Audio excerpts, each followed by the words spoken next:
Great. Well, thank you. You know, it's interesting. The fact is everyone pitches, whether you have a new business, whether you have an existing business, whether you're working in government, whether you're working in not-for-profits, pitching skills are really important. There are certain specific idiosyncrasies about different kinds of pitching, and we'll go through that. One of the things also, one of the foci of this, or two of the foci, because otherwise it would be a focus, is the kinds of contests which you get in Connecticut. So the EIA awards, and there are a couple of other kinds of things which are relevant. So we'll talk a little bit about that. Different kinds of pitch contests do have uniquenesses, and we are talking about primarily about contests, although we'll expand that to other things. So I actually am going to go through, just to be boring, oops, what's happening here? You're not, I'm disabled again, JR. No, you should be enabled, right? I just made you enabled. Are you? There we go. I'm an enabled person. Perfect. There we go. Now let me go up to getting this slideshow. Oh, I can't do the slideshow bit. Hold on a second. I can't find slideshow. You know what? Go to third one in from the top, I think. Yeah, I'm at the top, and I just can't. You know, slideshow. Wait a minute. I was on slideshow. Here we go. Here we go. Play from start. Okay. All right. So what we're going to talk about here is why we do a pitch show at all. What do you use it for? If you are a startup, or if you have an idea, or if you have even an idea within a company, so you're an entrepreneur. And the reality is that I would say most people will have at least one idea in their careers, and often far more than that. Sometimes they'll choose to be entrepreneurs, which means doing it on their own or outside a corporation. Sometimes they'll choose to do it within a corporation. So I spend a lot of time talking to people and saying, just because you don't necessarily want to do it on your own, doesn't mean to say you can't have that innovative, entrepreneurial kind of approach within a corporation. Corporations are always looking for that. But for this moment, we are focusing on people who are entrepreneurs. And so you're doing why you have it. You have to have it for prospective customers and partners. That's a pitch too. Now, obviously, if you're doing a selling pitch, a little bit different. You're not asking for investment, but many of the same things are there. You're also probably going to use it for potential employees because you want to get them excited, particularly if you want them to get them to come to work for you for a combination of stock and perhaps a reduced salary. So they've got to get excited. And then you are going to be talking about possible investors, which is probably the primary focus we think about. And I just want to stress to everyone that investors are not a homogeneous bunch. And even this is oversimplifying, but say there are different levels. And the first level is the friends and family. Friends and family are people who know you, and it could be Aunt Ethel or Grandpa Fred, who thinks you're a wonderful person and would hand over their life savings just to help you out. Now, you've obviously, those cases got to be very careful. I actually know someone who got $500,000 from her parents-in-law and failed. And as I've told her that you cannot ever get divorced now because they own you. But friends and family are often the initial step, but typically from very small amounts up to a couple of $100,000. Again, wide variations. If your parents happen to be billionaires, you might get more than that. But most people don't have that. They're looking for perhaps $1,000, $2,000, perhaps $5,000 chunks from people. The next step are angel investors. These are what I'd call the semi-professional investors. Semi-professionals are people who typically are fairly wealthy, high net worth individuals. They're worth several million, but they're not fabulously wealthy. And they're going to put in, you know, somewhere, they may individually put in 10,000, 20,000, but you may typically get a group of angels. So or angel investment may come to 100 to 200,000, or maybe it will go higher, but not that often. And then you get the fully professional investors, or the venture capitalists, and we'll talk a little again about some of the differences there. And they'll go anywhere from a few 100,000 up to the tens of millions, and sometimes even more than that. Then the other thing you do this for is pitch contests. Pitch contests are nice because when you win money in a pitch contest, You're not giving up any stock. You're not, it's what they call non-dilutive. So you just get that money and you still have 100% of the company, because that's one of the downsides of getting investors in. You give up some of your company. Pitch contests, which vary in size. Some of them are a few $100, some of them are a few $1,000, some of them are a lot bigger than that. So those kinds of things are very useful, and we'll talk about that specifically with the EIA awards. Then there are grants, often government grants, but the SBI awards and STIR, there are various kinds of government awards which can be fairly substantial. You have to go through a process, you have to write the grant application. And by the way, for those who have the potential, and particularly when there's technology involved or such like, which is proprietary, CT Next does actually sponsor training courses in how to write grants. So if you are interested in that, by the way, anyone who is not a member of CT Next would be well advised to do so. It's not that they're going to lavish vast sums of money on you because you're a member, but there are events and you have to be a member in order to apply for the EIA awards and some of the other things they offer. So I would always join up ctnext.com and just sign up, costs you nothing, and you may get a little bit of help from it. Then the other thing you got to do when you start off with a pitch deck, and these are sort of the upfront things, grab them upfront. You've got to have a situation whereby if you people have to start staying awake, it's amazing how fast people will drop off. So get that first hit there very, very fast. We'll come through the specific kinds of things, but a headline is always important. Don't never lie or make up facts. Sometimes people will exaggerate. They'll say, oh, well, it's allowed, it's a sales pitch. Well, no, if you ever get caught out that you've lied, your credibility's gone. And credibility, trust is really important. We'll talk about that a bit. Don't be coy, be open. So when someone asks you a question, and perhaps you're embarrassed, if someone says, well, you know, have you got any sales yet? Well, yeah, don't do that. Be really clear about, no, we haven't got any sales yet. That's, but explain why, explain what stage you're at. Use pictures, graphics, and yourself as a person. Steve Jobs was always one of the great examples of that. He used to start presenting with one picture, and that picture would never change, and then there'd be himself. Because you don't want people, don't use lots and lots and lots of words. You don't want people to spend all their time reading what's on the slide. And by the way, if you do have words on the slide, don't just read them off. Have a picture and talk from that as much as you can. You can't totally, you've got to have some words in, because sometimes you've got to use that deck and send it ahead, but very much use anything you can to draw attention. When you're presenting in person, use yourself, move around, use an air mouse. Don't sit there at the computer, at the laptop or something like that, clicking buttons. Use an air mouse so that you can move around, so you can move in front of the screen and talk to people. How do we start off? We start off with, what is your idea? Number one item is, what is your idea? Now, here's the reality. The ideas are actually not that uncommon, but if you don't have an idea, you've got a problem. So you have to describe it again, use a headline. Don't sit there and explain it in great detail. If you've got a slide with 1,000 words on there talking about what your idea is, then you've already lost the battle. If you have a picture, that's great. And by the way, one of the nice attributes of a thing, which is what I think many of you are doing, those people with MakeHaven, you're producing things, devices, hardware. You can show a prototype. You can even show a prototype in real life. If you're there in real life and you can hand something out, that's better still. Bring it to life as much as you can. Short, few words, short headline, and away you go.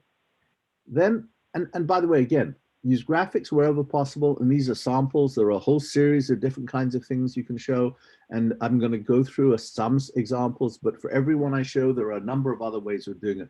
But these are all fairly routine kinds of graphics. And one of the important things is that, like when you do a resume or you do something like that, follow the format. Don't try and invent something which is really esoteric and difficult to do. Actually show things which people are going to relate to. So you're going to show what that market opportunity is. And you're going to show, you know, the market is big, okay? Market is big. But if the market's really, really, really big, then I, as a startup, I'm not going to take over the entire piece of that $10 billion market. So what I say to myself, is there's a, or I say to my the audience, is there's a little chunk of that market which I can get. So the market is a $10 billion market. This is a serious market, but there's a $50 million chunk of it, which is maybe slightly esoteric, maybe not, but I can really get some dominance within that chunk. I can get a several $1 million business. And then once I've got that, I can expand to other areas. And that's where a chart like this is very helpful, where you can talk to people about that. People need, you've got to make people imagine and let their eyes grow big, because if you don't do that, again, you've lost them. Then people will ask about validation, or people, they'll ask that mentally, and you have to tell them what your validation is. And the validation says, this isn't just me saying there's an opportunity here. There are independent third-party people saying there's validation. The most basic, simple one is some kind of customer or consumer research. We have spoken to 175 people, and 37% they would absolutely have to buy it at any price. Another 22% they would buy it at such and such a rate, but they really liked it. That's validation. It's not totally black and white, because they haven't actually had to do it, they haven't seen it, etc. But it takes you then the early stages. It's really important. Don't just say, I like this, or my friend likes it, or my mother likes it. Talk about the validation you have from independent people who are potential customers or consumers of this product.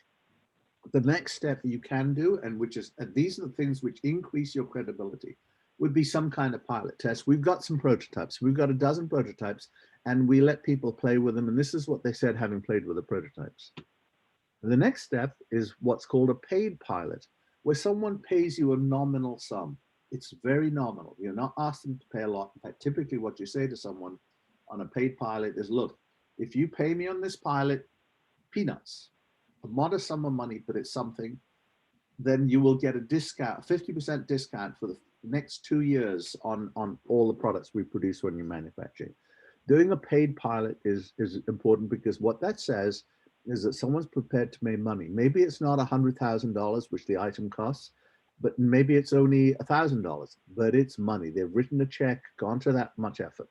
So that enhances your credibility. And then last but not least is when we get to what's called traction, which is a real life experience. It still may be at a reduced price, but it's going to be somewhere in the ballpark now. And that's when you have people who buy. And one of the mistakes people make is that people aren't so much looking at the revenue make as the number of purchase opportunities. So they would much rather have you get 10 customers paying $1,000 each than one customer paying $1 million. Because that one customer, for all they know, could be your brother-in-law, it could be just the one freaky person in the world who likes your product.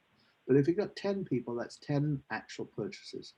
That gives you a sense of traction. It gives you a sense of scale. So a very important traction. As you go further up the size of investment you're looking for, you move further down this list. So your traction becomes really important if you're asking for significant sums of money. There is this sort of myth on the part of a lot of people that you come up with an idea, and someone on the back of an envelope, and someone say, wow, yes, I'll give you a check for $1 million. Very, very, very vanishingly rare.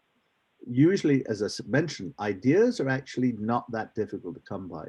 What people are looking for is, okay, you have an idea, fine. I've seen loads of ideas. If you're an investor of any kind, I've probably dealt with about 2,000 startups. I don't even keep count.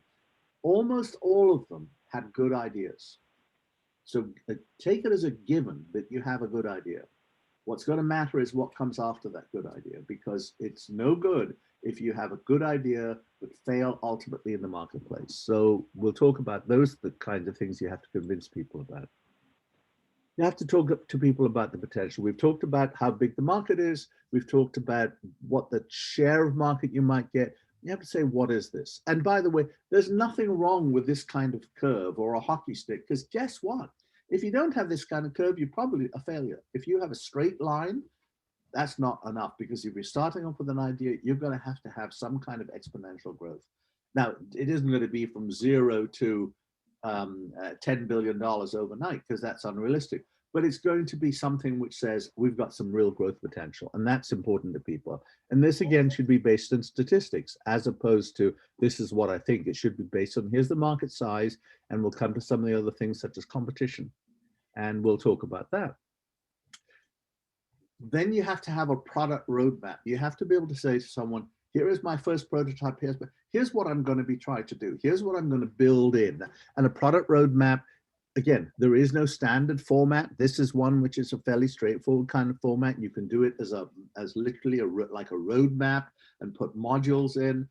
But the whole idea, people need to say, okay, you're not just going to launch this product and sit there and wait for someone to copy you. You're going to try and keep out ahead. You're going to try and improve the product, because improving the product is the key, by the way, to getting that growth potential. So you have to build that product roadmap, and you need to talk about that in your deck. Now, again, depending what it is, it could be a very complex one. If you're talking about a very high-tech product, it could be an immensely complicated product roadmap. If you're talking about something fairly straightforward, then it can be fairly simple. But people need to know what your plans are for a year from now, 5 years from now, 10 years from now. 10 years from now, maybe a vision is more appropriate than a plan, but still people need to know you're thinking about that. You need to explain to people what the competition and barriers to entry are. And there are a whole series of things that could be. Again, if you have high-tech products, it could well be a patent. And patents are really, really critical in those kinds of situations, but not always, because even there, sometimes you could say this is a very complicated thing, but it's difficult. But once I patent it, someone may be able to find a workaround, particularly a big company. So then you have to say, well, my thought actually is treat this as a trade secret, literally not patent it, keep it secret. And that's a legitimate thing to do, but you've got to be very confident that you're going to be able to keep it secret. So you've got to be prepared to discuss, if you don't have patents, how are you going to protect it? How are you going to prevent someone else from just coming along and copy you? Because it happens every day. You can look through Amazon and the product of the moment is hot, be it Instant Pot or whatever it is. And then 6 months later, there are a dozen of them out there at half the price because they haven't had any of the development and learning costs of the whole situation. So you've got to be able to talk about what the barriers to entry are. You've got to talk about, and by the way, IP, in addition to patents, may include things like your branding, trademarks. So Coca-Cola, obviously the brand is important. They actually have patents, but they also have trade secrets. There are some parts of the Coca-Cola formula which are absolutely not patented because they don't want, and the formula's locked up in a safe, and I believe it's 3 people who know what they are. So if one dies, they have to find someone else quick. It's a bit like the nuclear football. They got to pass that on. There are things like economies of scale. I will achieve economies of scale faster than anyone else. There's a whole first mover advantage, and this is where the product roadmap comes in. I'm going to be the first, and 6 months later I'll have an improvement, and 6 months later I'll have an improvement, so no one else will be able to leapfrog ahead of me. You've got a whole stack of things you're going to put down in terms of this barrier to entry, and you need to know that. There could be geographical limits, it could be your channels of distribution, it could be your specific relationships with prospective customers.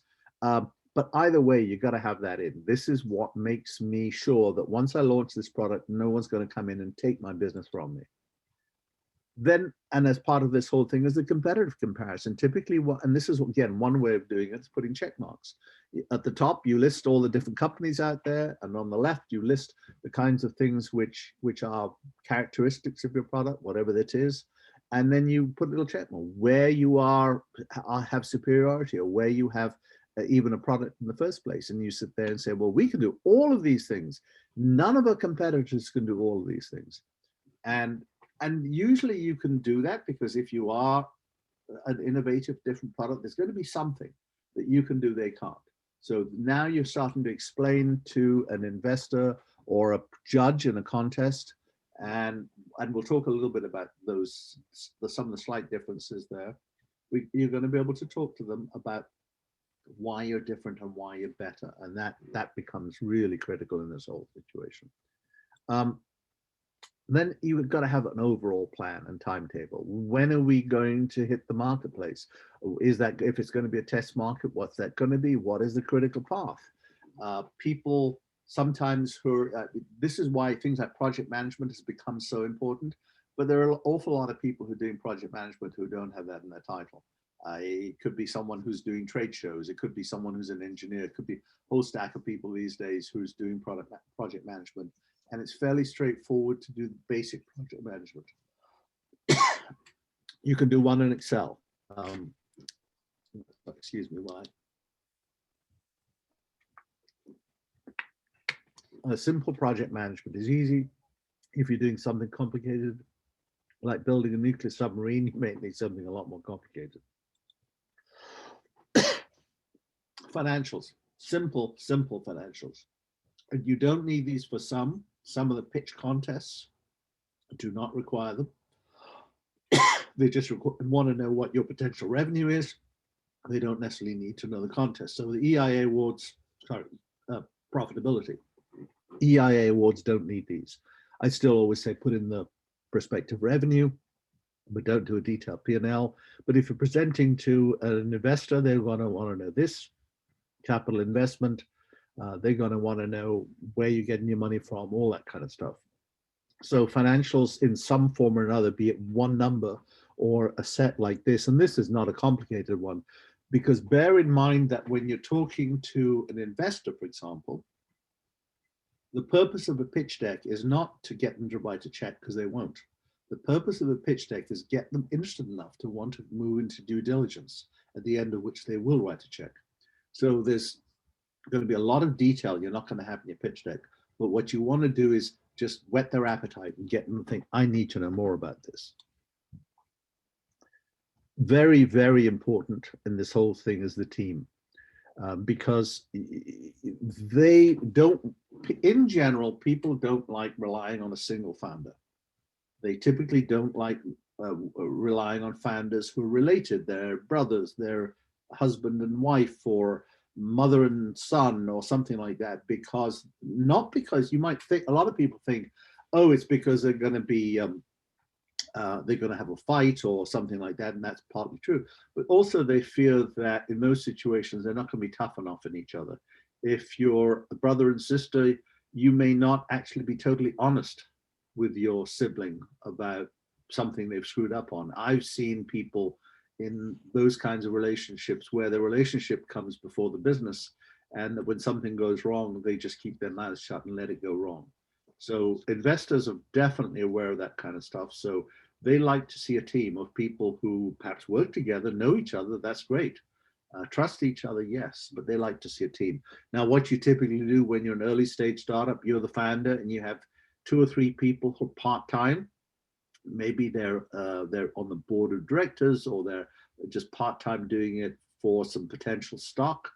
In some cases, there may be 2 founders at the same time, in which case you genuinely are a team, but you still want to have others, because they also know that no one person has all the skills necessary. Some of the most dangerous people are people who say, well, I'm a really great engineer, I'm a really great marketing person, I'm going to build this business, because you may not be the right person, particularly in things where there's engineering or software required.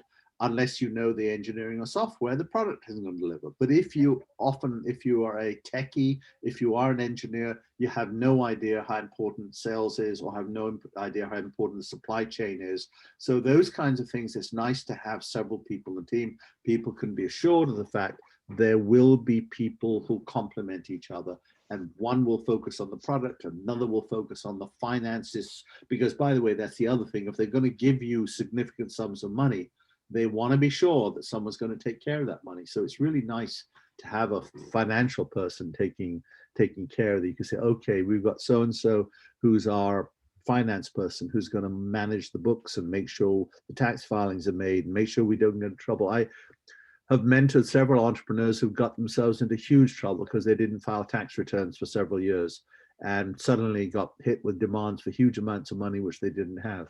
So those kinds of things are important to have people taking care of it.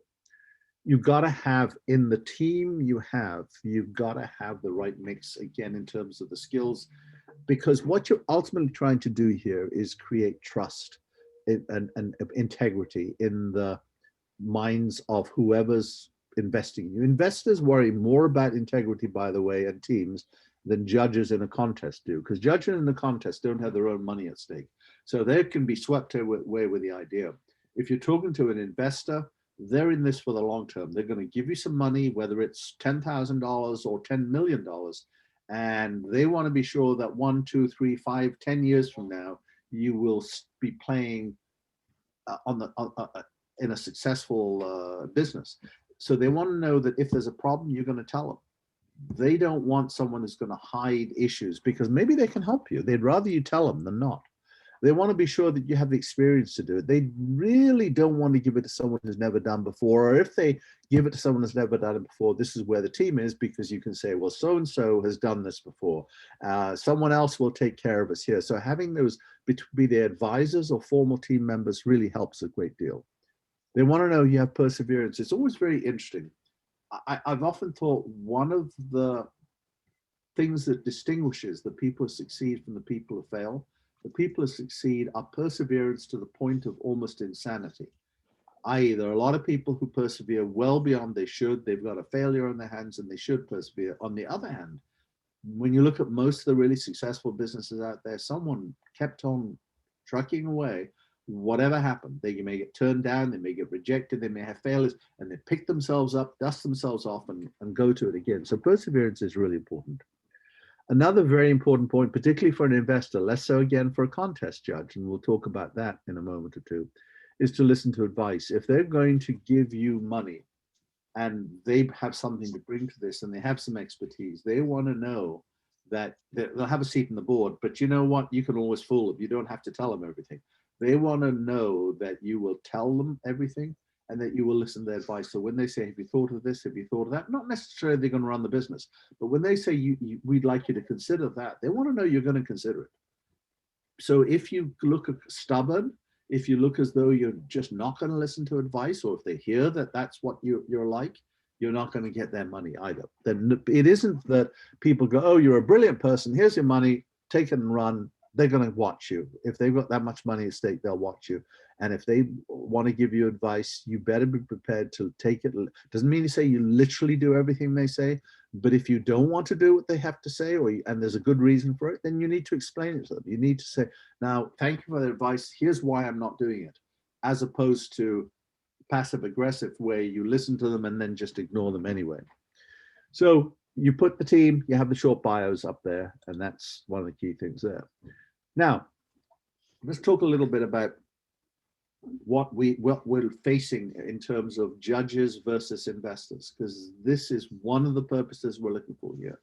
You can, for a judge, it's much more of a beauty contest, i.e., is the deck a good looking deck?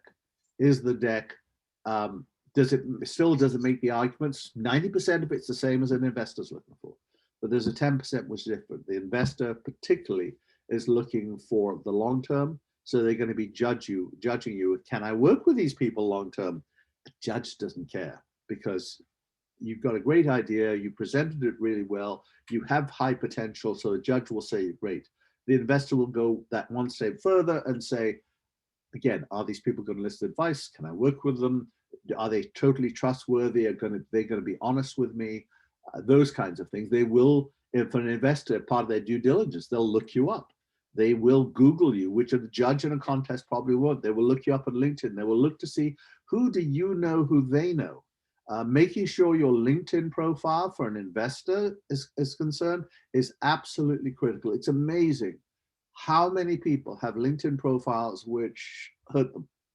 And by the way, just to give you a sense, in terms of jobs, filling jobs, over 50% of all jobs these days have LinkedIn involved at some stage in the process. That doesn't mean you find the job through LinkedIn, you probably won't, but at some stage or other, people will screen you or partially screen you through LinkedIn. They will look you up.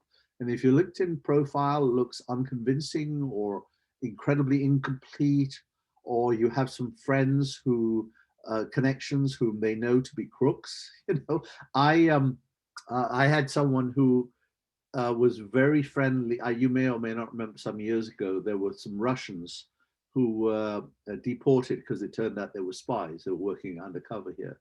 And I knew someone who was actually had a LinkedIn and Facebook, was actually quite friendly with one of the spies who was deported.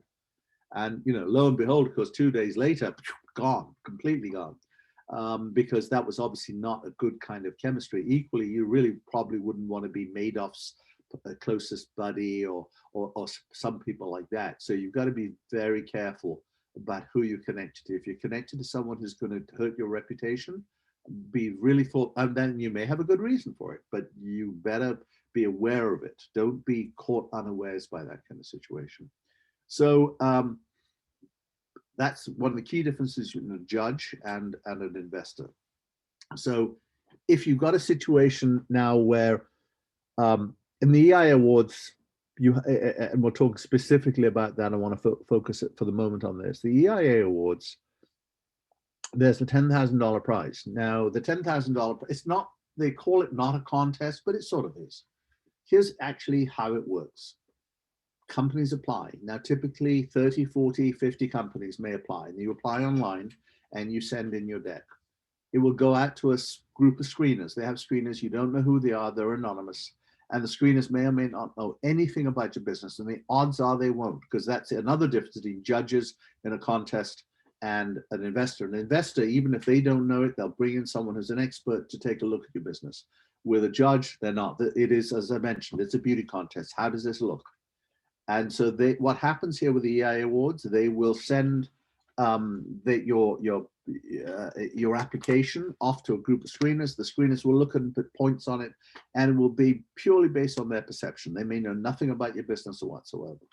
Then what they do is they add up all the points the screeners have given, and they pick 10. Ideally, they pick 10.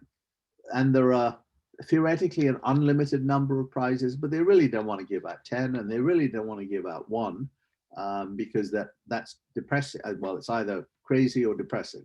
So they typically are looking to give 3 to 5 prizes.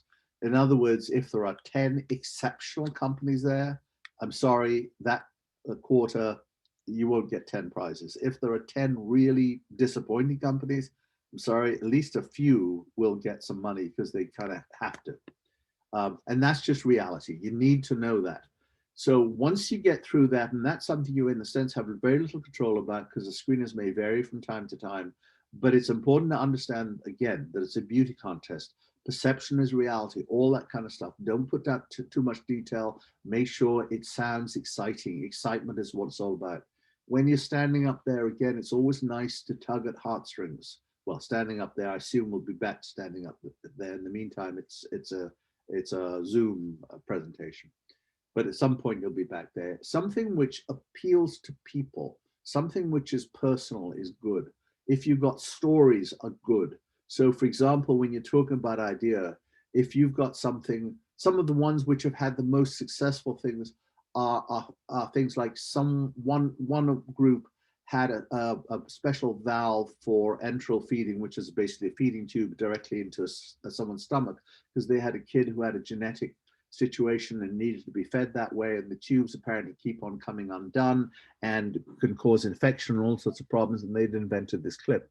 Now, because it was something really which tugged at the heartstrings, it brought it to life. It made the idea much more interesting than anything else. Someone else had an idea to do with school shootings, helping to protect kids against school shootings. Again, this is something which appealed to the heart. Don't be too clinical. You're appealing to judges who don't necessarily know anything about your business. They'll have 4 or 5 judges. I've been a judge, and the judges have no idea what they're going to be faced with. They walk in and there they are. And maybe you know something about some of the businesses, but you know nothing about the other businesses. So you got to communicate, and you've got 7 minutes to communicate in, and with a couple of minutes of Q&A, which means 2 to 3 questions. And you have to be able to do that really well and connect with your audience very strongly. So then well, the other thing which is important is that whether you win or not, with the EI Awards, you can enter several times. You can enter 3 times. You can win 3 times. So, and it's a good thing. It's a very, very good thing to do, because again, this is non-dilutive. But one of the things you need to do, and by the way, if you enter several times, you need to have you need to say, if we win the $10,000, here's what we're going to use it for. And they won't hand you the money, even though I talked about non-dilutive cash. What you do is you have to have a third party to do it, whether it's market research or whether it's develop a prototype or whatever it is. You have to say, this is what we're going to use that $10,000 for. And then they're going to say, who's your supplier? The supplier sends you an invoice, you sign it and say, yes, they delivered, send it off to CT Next and they'll pay it. You need to know how that works. A lot of companies assume they're going to get the money and they're going to do it in-house and pocket the money. It doesn't work that way. You can't do it that way. You've got to pass the money on. Very important. So then you've got a situation whereby if you win, great, you've got your money, but whether you win or lose, follow up on all those things. If you can try and get feedback from the judges, it's a good thing, because the judges, the more you spread the word about what you're doing, the better. This is one of those situations where a bit of personal publicity is important, and you have to be fast, you have to be speedy. You can't get back to someone a month later. In the startup business, if you want to do a startup, you have to be responsive. When someone contacts you, you get back to them fast, and you have to follow up with them fast while they remember you, because the judges won't remember you a month from now, probability. Even if you were a winner, they probably won't. Or they'll remember vaguely, oh yeah, you were the fish farm, and isn't that great? And they won't remember any details. So follow up while you're fresh in their minds, get their feedback, get their advice. People love being asked for advice, so long as you don't take up a lot of their time. But if you got 10 minutes, could you give me some advice how I can make it better? So in a sense, those are also opportunities to get better known. And by the way, I've known situations, the EIA awards and most pitch contests are well attended. So for example, Haven down in Darien has one for women entrepreneurs, and that they give out prizes. I mean, there are a number of other contests around, and there used to be more, but since COVID, we have fewer. There was a hiatus even in the EIA awards. But once it changes, there'll be more. I'm quite convinced that by the end of this year or early next year, there'll be a number of live in-person contests, and there'll be more of them. And by the way, there are some outside the state which you can certainly enter. Some of our neighboring states are open to people in Connecticut. EIA Awards is not. It's open only to people who are Connecticut-based companies or people. Companies, actually, you've got to have a Connecticut-based entity. I'm not sure about Haven or some of the others. But again, they often have limitations in Haven's women only, or when I say women only, at least one of the key executives or founders has to be a woman. That's how they work. So with these kinds of things, use them as opportunities to get to know people, let people get to know you. I have encountered situations, and then as I mentioned, they are attended by investors or just attended by people who are interested in the area. I've been in situations, I know companies which pitched, didn't win on the EIA Awards, for example, maybe pitched again and didn't win. By the way, several of those won after several times of applying. But a year or two later, got approached by a VC who said, yeah, I heard you presented a year ago, but at that time you were too early, but we've been keeping an eye on you because you sounded interesting. So it's a good opportunity. If you are serious about this, if you're going to be looking for funding, or you're going to look to hire people, because that's the other thing, you may say, I really need a software person if I've got hardware or a device, or I really need a marketing person. It's a good way of getting known. I always say to everyone, pitch at every single opportunity you have, wherever it is, whether it's in your town, whether it's in the state, or whether it's out of state. Pitch, pitch, pitch. There have been lots in New York. They've also been fewer. There are some in other states as well. Take every opportunity you can. Practice really helps you get better at this. And then use those things to get feedback from the judges and other participants, because some of the other participants may be serial entrepreneurs. So anyway, I've kind of gone on a fair bit. I want to make sure that people have a chance to ask questions. I'm quite open to as many questions. And by the way, up under my name, I do have my email address. If someone has any questions, you are welcome to contact me and ask specific questions, because everyone's different. Everyone has a different situation. So I'm actually going to turn off the slide share, and JR, you can have it back. Great. So just to remind folks, I'm going to share in the links the 2 follow-up events, the writers workshop style, where we'll do breakout groups and hopefully practice some aspects of pitches, and then speak with Richard and get some feedback. And then the MakeHaven contest, which has not a $10,000 prize, but does have some prizes, and I hope will be good staging for further wins. Well, and don't you also get a lot of glory, JR? I think I Glory is the most lots of important. And glory. as Richard said, the network, right? Finding the person who now can help you, give you the feedback. You know, our goal are those things. So I really do encourage people to participate. Our only criteria is your Connecticut connection, and we will also do our best to connect you to more resources and contests. So And if you win, I'll share stick it out on LinkedIn, put it out on Twitter, make sure the world knows. we will. But with that, Not just you. I mean, the companies who win. more the better. With that, I'm opening for questions for Richard. What do you guys got? Hi, I have a question. Go ahead. Go ahead. Hey, I'm Aaron. I founded Glowworm, and you mentioned that people really like giving advice. So I was wondering if you could look at my EIA slides from the last competition and give me some advice on it. Sure. Really? Absolutely. Yeah. I mean, my email's up there. It's richard@guha.us. I wouldn't have put it up if I hadn't expected to be deluged with people. That's fine. Just send me your slides and I'll take a look and I'll give you some feedback, naive feedback, perhaps because I don't know all the background, but yeah, happy to. And I recently had to do a 2-minute pitch video for the CT Next mentoring program. Yep. It took me days to do a 2-minute video because it's very hard to limit yourself to those 2 minutes. Could you also look at that and provide feedback? Happy to do that as well. Yes. Exactly. And again, I mean, everything you've got, you can use as a starting point for the next event, the coaching mentoring event, which JR just mentioned at MakeHaven a week from now, 2 weeks from now, whenever it is, 2 weeks from now, I think. And yeah, it's on the 11th, I believe. So yeah, absolutely. Use everything you've got and build on the stuff. I mean, there are people, many people will have multiple versions of a slide deck for different kinds of audiences, and and they'll change them on the fly if necessary. Okay, thank you. I'll email you with a Google Drive link. Fine, whatever way, just send me something. Hi there. This Hi. is Carol from Simply Sashing. Thank you for the beneficial tips.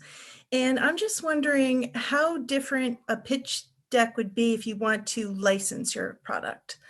Is the licensing strictly a benefit statement and a sell sheet, or do you go through the process? Still in principle the same, because why would anyone want to license your product? You're going to want to understand the thing. Now there'll be some things will be different, because if you're licensing it out to people, they're going to be doing the selling, they're going to be doing that stuff, but you still need to know about what the opportunity is, because if people don't understand that there is a real market out there, why should they license it from you? What's the benefit to them?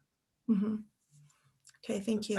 I think you'd find that most of it would be the same, but as I said, the one big difference is you wouldn't be doing the marketing, they'd be doing that. Thank you.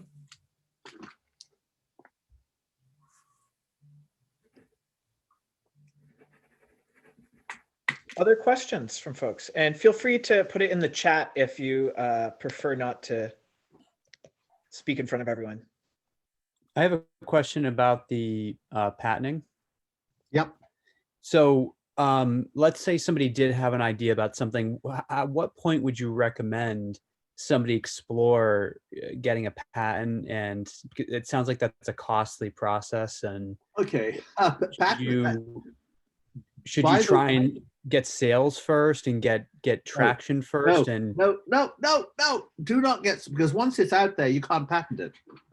You got to patent it before it's out there, because once it's out there, it's not an invention anymore, even if you're the person that did it.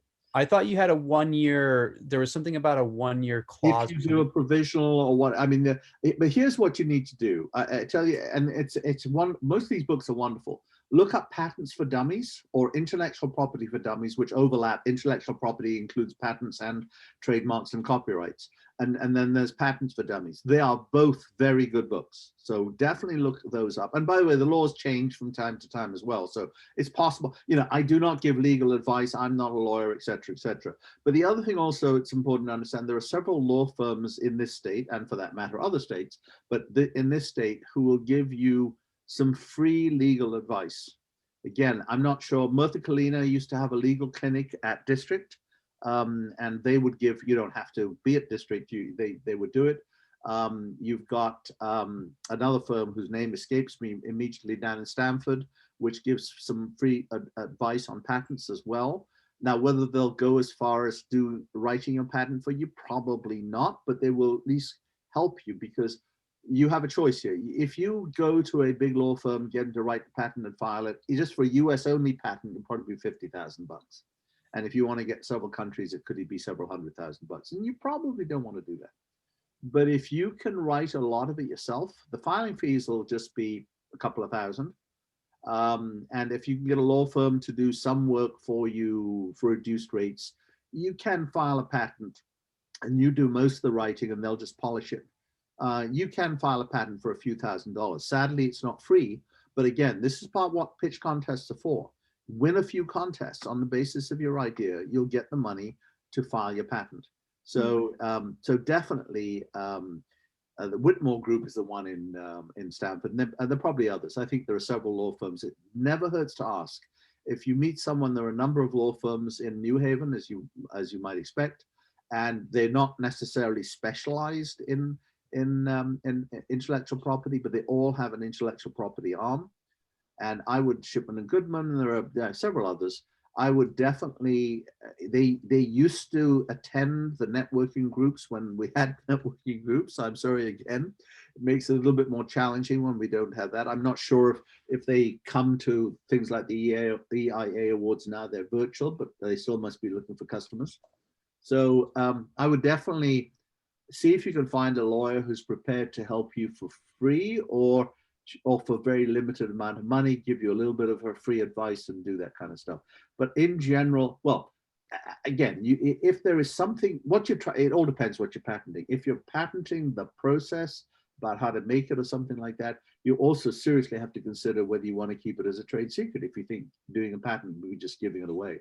This would be, I'm sorry to interrupt you, this would be more of like directed towards a product, a physical product. Right. My guess is that one of the key things again is once it's patented, can someone figure, because then they'll know how to make it. Can they work a way around it? Because that happens a lot.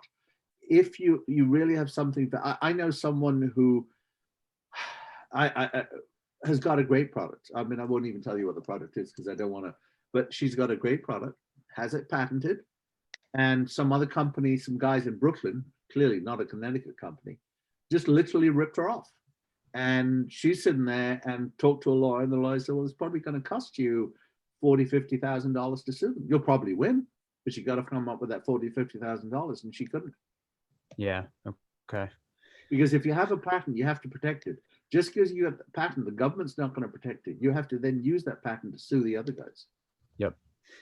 Can you speak a little bit about, you said entering the contest, so you'd recommend getting the idea out there in that sense as far as presenting it to pitch in a pitch contest, and that would be, no, you're not going to be presenting how you think that would be safe enough to do?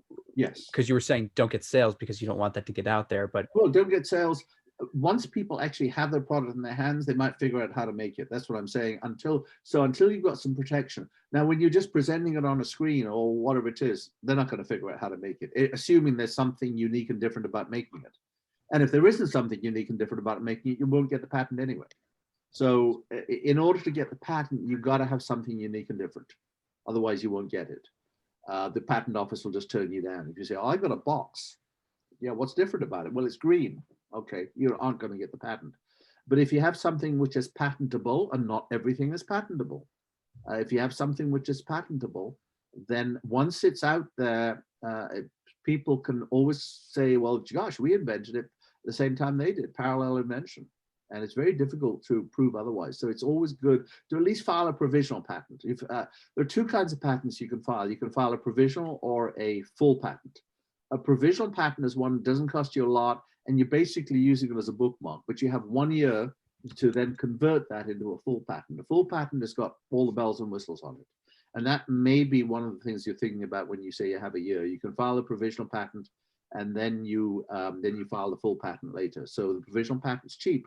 The problem is if you don't file it within the year, or your idea changes and whatever it is, then you basically have to start from scratch again. Got it. Thank you for the information. Okay, and those books are the books for dummies on patents, and the book on intellectual property, just generally for copyrights and things like that, are well worth reading. They're good books, and many of the For Dummies books are good. Great. Thank you very much. I have a quick question about CT Next, please. Sure. Are they strictly technical or scientific? That's what I was thinking. No, CI very much is, which is Connecticut Innovations. And let me just clarify the relationship. Oh, okay. Connecticut Innovations is essentially a venture capital group.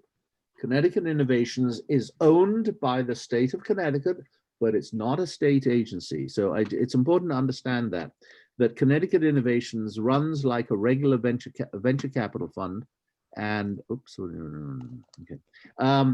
It's run like a venture capital fund, but it's owned by the state, so it still has to make money. It's not, as I said, they're not handing out money, and they legally own CT Next. CT Next's position, though, is to promote entrepreneurialism in the state of Texas, in the state of Connecticut. So Texas needs it after the power blackouts. So they need to. They're trying to promote it, whether it's technical or not. The difference is that Connecticut Innovations is really mostly, almost always, going to invest in biotech, software, those kinds of things. So they are looking for patents. For them, their point of view, by the way, they definitely look for patents. For CT Next, they're looking at consumer products, they're looking at foods, they're looking at a whole stack of stuff. And they fund the innovation places, which Michael Harris, if he's still on, can tell you all about. The innovation places are basically 3.5 cities. I say 3.5 cities because it's Stamford, New Haven, and Hartford. And if you guys don't know about it, you should look into it. And also New London, which is the half city, because they don't get quite the same amount.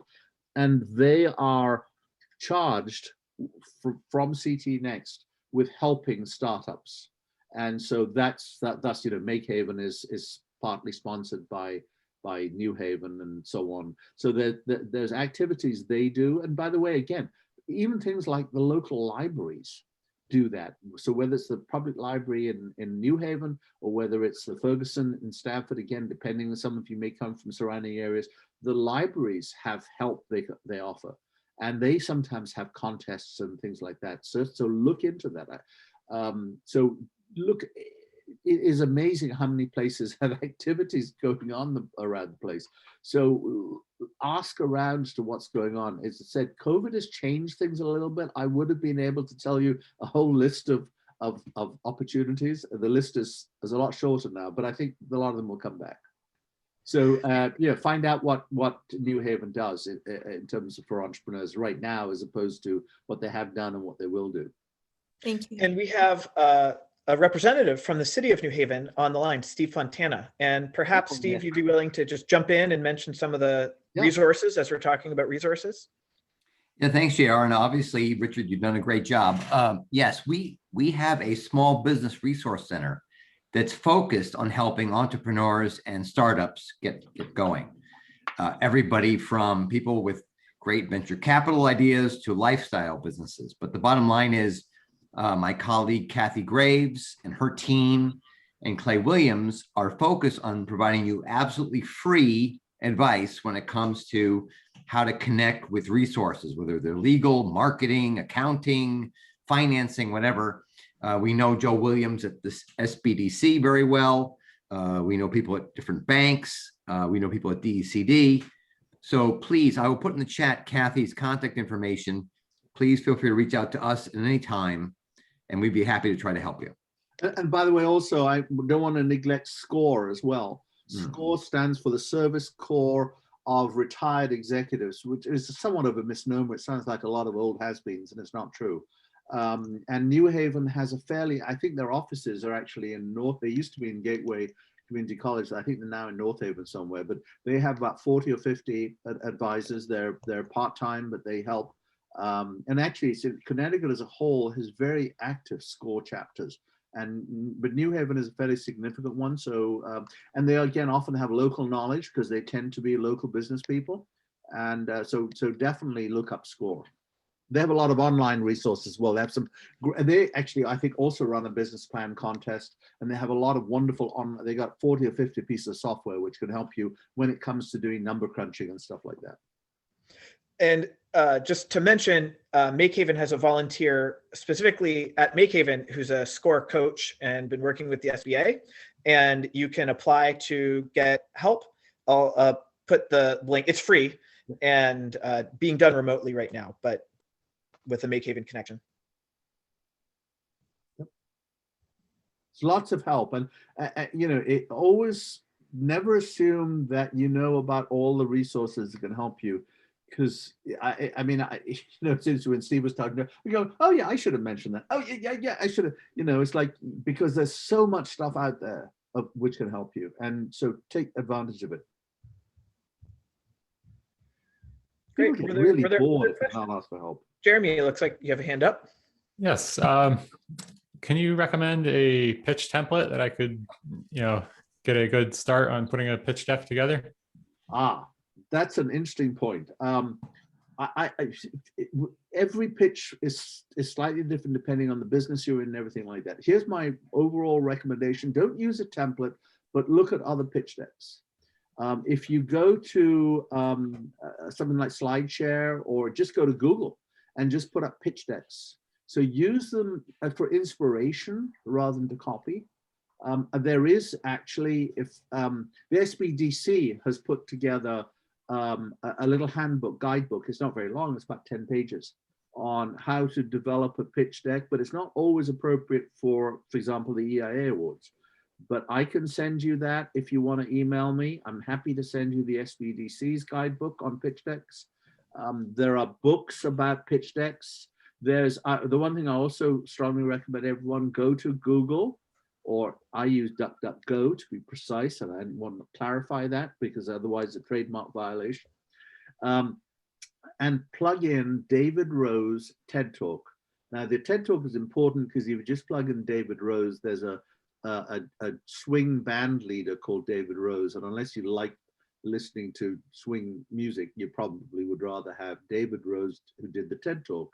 He did, and TED Talks are 14 minutes long always, and he did a TED Talk some years ago. He's actually spoken in New Haven. He's fairly well known. He's written a couple of books, which are good books. He is a successful serial entrepreneur himself. He's been an investor in some successful businesses, and he was one of the founders of the New York Angels, which is one of the larger angel groups in the country.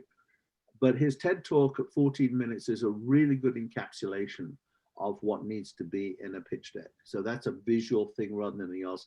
But again, there are lots of sources, but you know, Google's your friend, or DuckDuckGo is your friend, or Bing's your friend, whichever one you want to use. But I would do that because a hard and fast template for one person won't necessarily work for another. Great, thank you. Ernest, you'll have to unmute.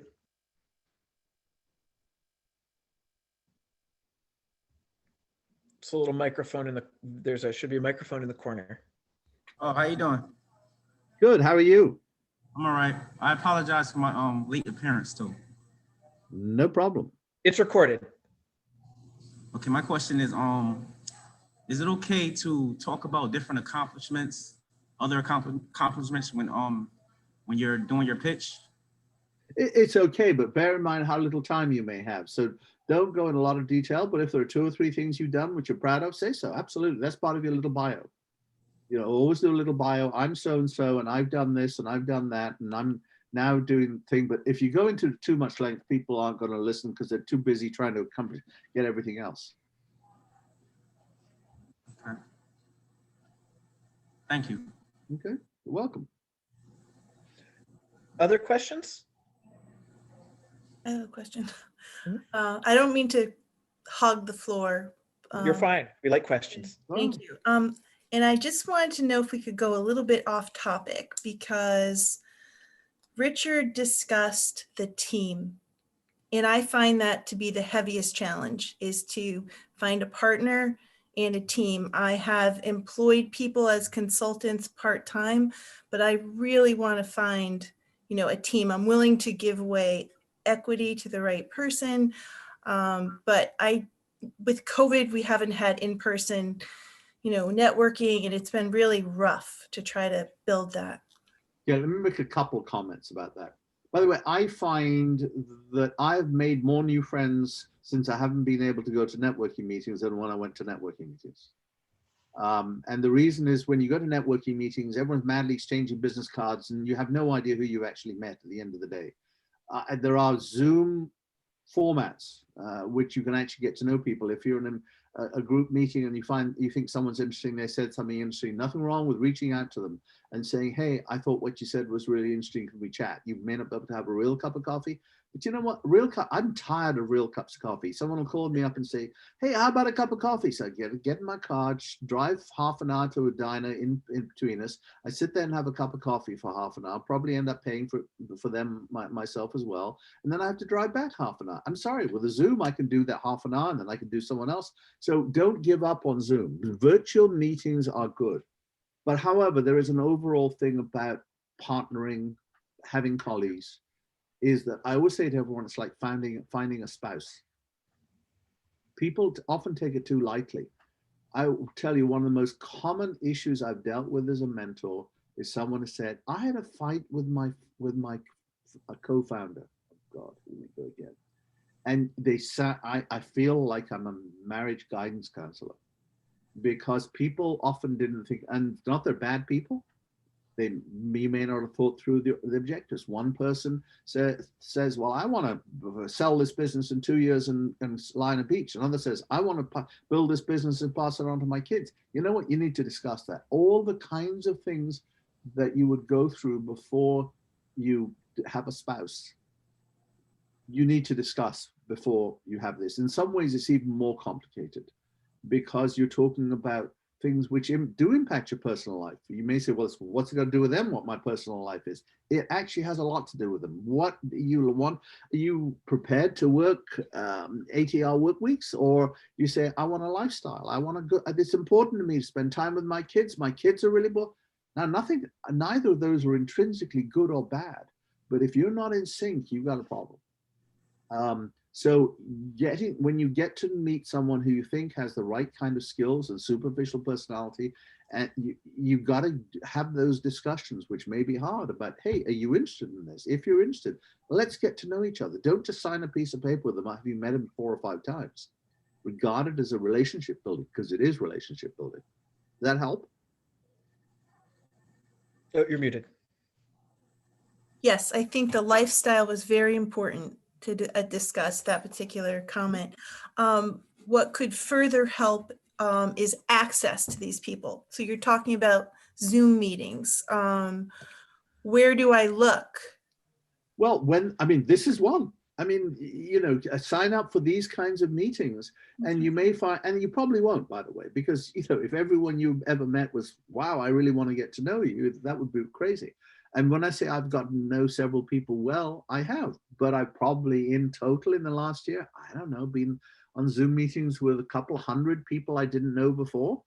And I've become friendly with maybe 2 or 3. It's not that different from when I used to show up to meetings in person. And when I say friendly, I mean, not just I know them, but we will have a conversation outside business even. So look at it that way. And again, if you're looking at it this way, I mean, many of the people, for example, here may have their own business ideas, but some may not. Some may be saying themselves, I'm interested in doing something entrepreneurial. I don't really know what. I don't have an idea. Wow, great. Again, if you think they're the right, listen carefully to what skills they bring. If they fit, do you have a spec for the kind of person you want? Then you can do some matching. Look on LinkedIn. If there's someone on LinkedIn, but again, get to know them. Don't just say, hey, I find you on LinkedIn. Can we be partners? Nope. I find you on LinkedIn and it says you're really interested in entrepreneurial stuff, or Facebook. There are some Facebook groups around entrepreneurialism as well. Look at those things. Feel comfortable reaching out to people. A lot of people don't. And I understand why, because I would have said at one time I wouldn't. And even now, there are times you feel a little bit awkward about reaching out, but it does you no harm.